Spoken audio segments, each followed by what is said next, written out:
Levanto mis manos, cierro mis ojos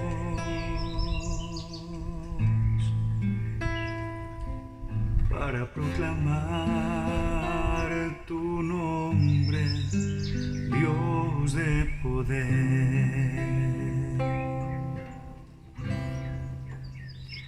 Hermanos, alabado sea Jesucristo, y como vamos a hablar de Grecia, por eso hice esta canción de Atenas.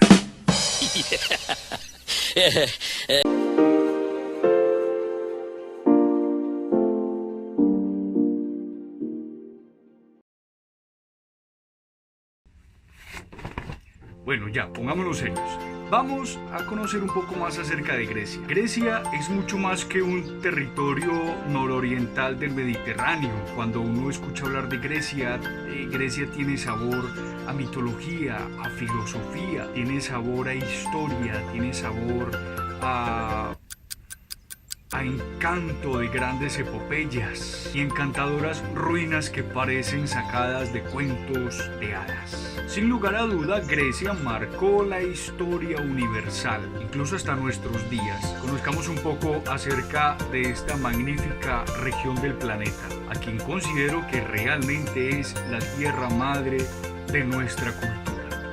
Bienvenidos a Fumnology.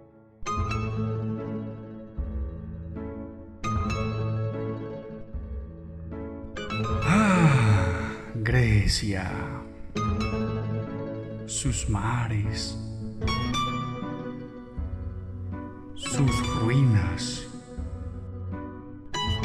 En la península balcánica, ubicada entre el mar Egeo y el mar Jónico, sobresale una quebradiza región llena de islas como semillas del mismo continente. Son aproximadamente 3.000 islas e islotes que la componen. Una característica principal es la gran área montañosa que posee. Es conocido históricamente gracias a su literatura el Monte Olimpo de casi 3.000 metros de altura.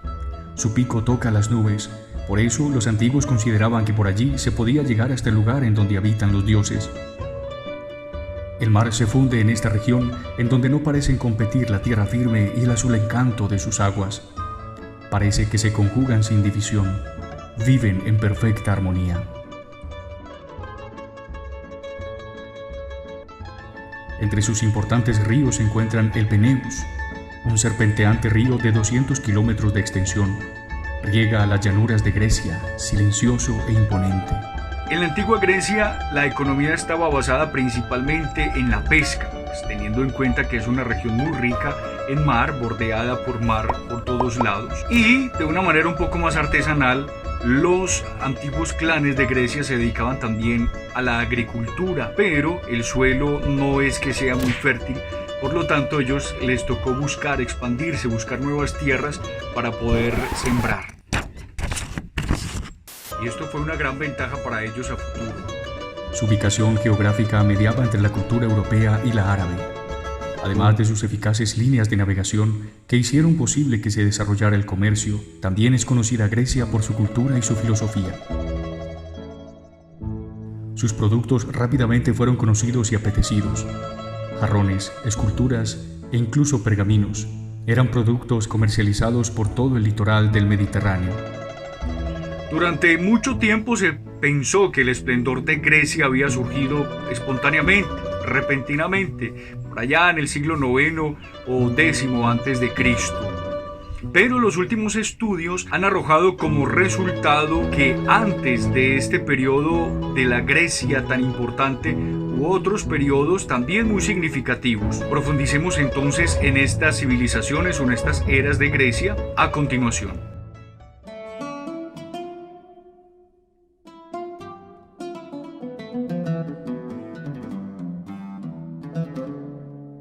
La era minoica, llamada así por la mitología. De acuerdo a esta historia, Zeus y Europa engendraron a Minos, que tenía el papel de custodiar los mares. La civilización minoica fue organizada, aún antes del siglo XV a.C. Las ruinas de esta civilización se encuentran actualmente en la ciudad de Gnosos, al sur de la isla de Creta. Características de la civilización minoica. Civilización anterior al siglo XV a.C. No tenían genéticamente contaminación con los indoeuropeos.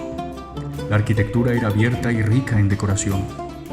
Desaparecieron repentinamente en el 1400 a.C. La civilización micénica fue la civilización que continuó a la monaica. La civilización micénica se desarrolló en la ciudad de Nicea, de allí viene su nombre. Era una civilización desarrollada en la Grecia continental, a diferencia de los minoicos, que estaban en la isla. Civilización posterior a los minoicos, más extensa y activa cultural, económica y arquitectónicamente. Ya tenían contacto genético con los indoeuropeos al ser parte de la Grecia continental. La arquitectura era cerrada, con grandes murallas que aseguraban su bienestar. Trabajaron la artesanía en metales preciosos como el oro. Poseían jerarquías marcadas. Sin embargo, esta civilización desaparece inesperadamente hacia el 1200 a.C. Ahora, la Edad Oscura de Grecia. Se llama Edad Oscura porque en este periodo poco se conoce de lo que sucedió con este pueblo. No hay indicios, no hay escritos, hay muy pocas referencias que nos digan qué pasó en esta franja de tiempo. Por lo tanto, los expertos la han llamado la época o la civilización oscura en Grecia. La Edad Oscura es llamada así precisamente por la escasez de datos históricos de lo sucedido en estos siglos. Se encuentra entre el periodo macénico y arcaico. En esta época ya se había desarrollado más la insinuación de escritura que los expertos han llamado lineal A, un poco más difícil de descifrar, y la lineal B, más común y fácil de interpretar. Civilización arcaica. Data desde el año 800 hasta el 500 a.C., y este es el periodo previo a la época del gran esplendor griego.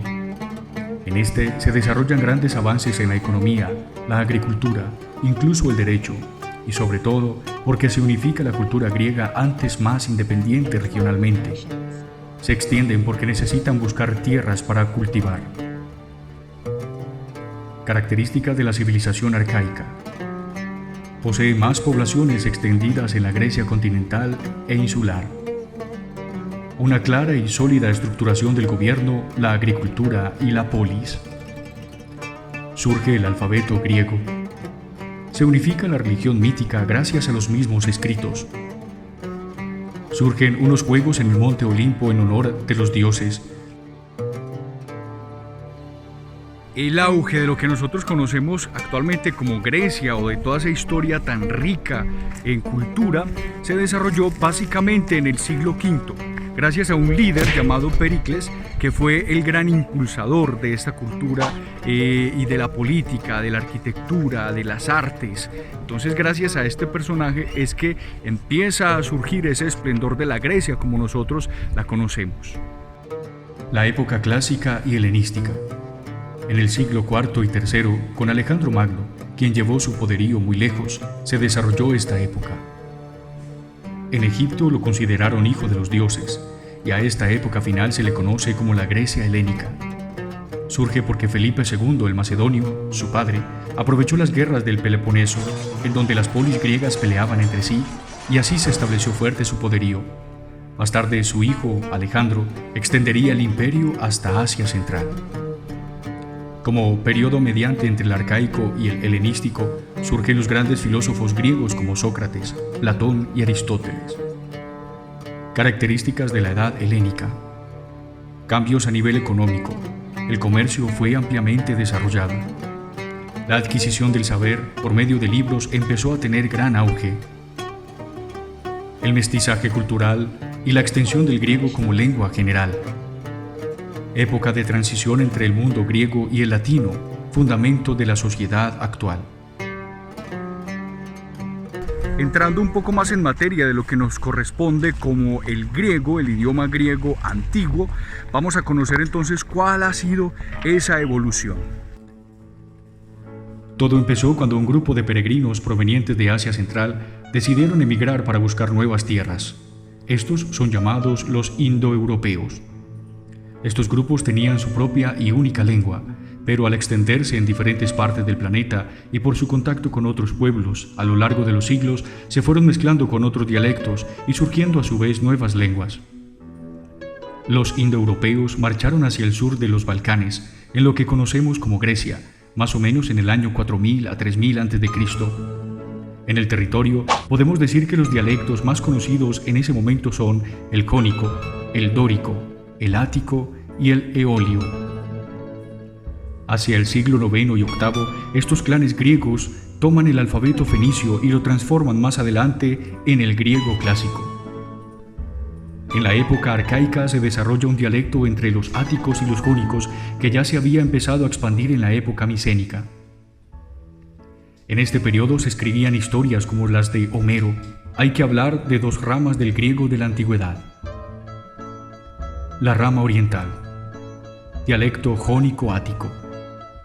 Es el dialecto más importante culturalmente porque en este se escribieron la gran mayoría de las obras literarias y filosóficas de la época. Dialecto arcaico, chipriota y panfilio, sin mucha relevancia a nivel cultural. El dialecto eolio, propia de la región de Lesbos, Tesalio y Beocio. Algunos poetas lo utilizaron para realizar sus composiciones. La rama occidental, dialecto dorio. Se hablaba en el Peloponeso, excepto en Argos y en Elea, donde está el monte Olimpo, y sobre todo en Esparta. También en el Egeo Sur, como en la isla de Creta y en algunos pueblos del sur de Italia. La organización política de Atenas hizo que se convirtiera en la ciudad insigne de la Grecia de la época. En esta zona particular de Grecia se hablaba el dialecto ático, que es cuna del griego que conocemos como clásico. Durante el siglo IV, el dialecto ático sustituyó a los demás dialectos del griego clásico, dando lugar al koiné, del que derivan las variantes posteriores del griego.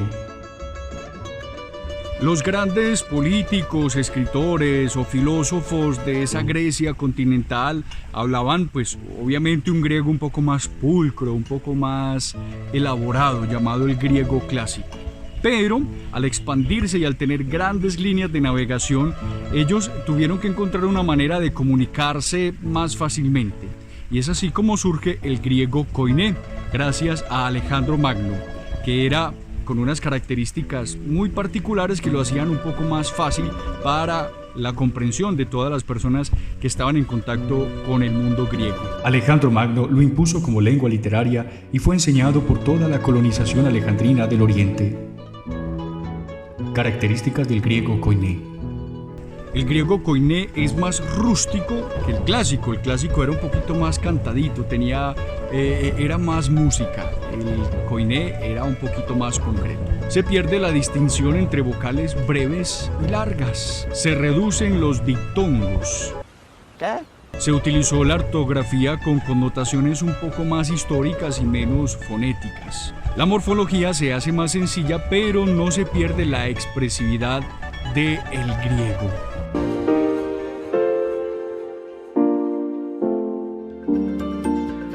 Hemos terminado con este Fumnology de hoy. Esperamos que estas pinceladitas del griego para tener un contexto un poco más amplio acerca de este maravilloso idioma. Muchas gracias.